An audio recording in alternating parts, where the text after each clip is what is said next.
So I want you to understand that you are a child of God. You're not trying to be a child of God. You're not going to be a child of God. You are a child of God right now. That's the way the devil sees you, and that's the way the angel sees you. The reason the devil is fighting you the way he fights you, because he sees you even if you can't see yourself. He knows that when you get right, your heart right, you can pray and change him.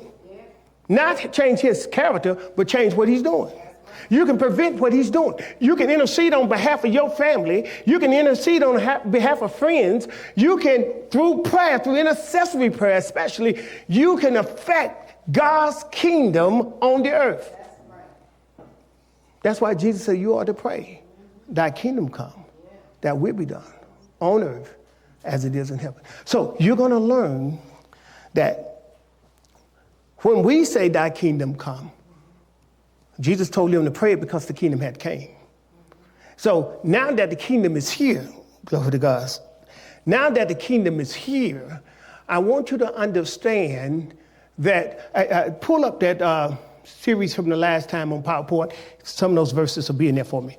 I want you to understand your connection to God, the Father.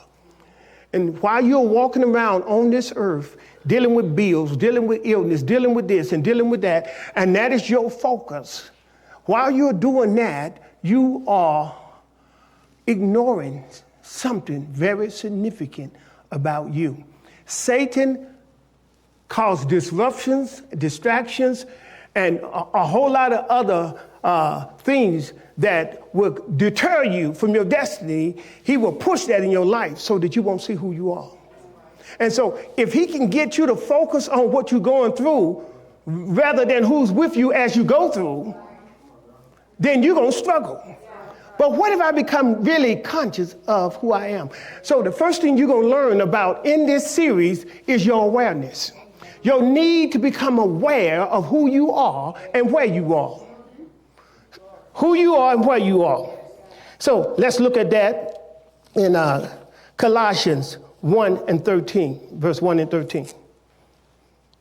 So it says, for he, that's God the Father, has rescued us and drawn us to who? Himself from the dominion of what? Darkness, and has transferred us to where? The kingdom of what? His beloved Son. In other words, God said you was in the wrong kingdom.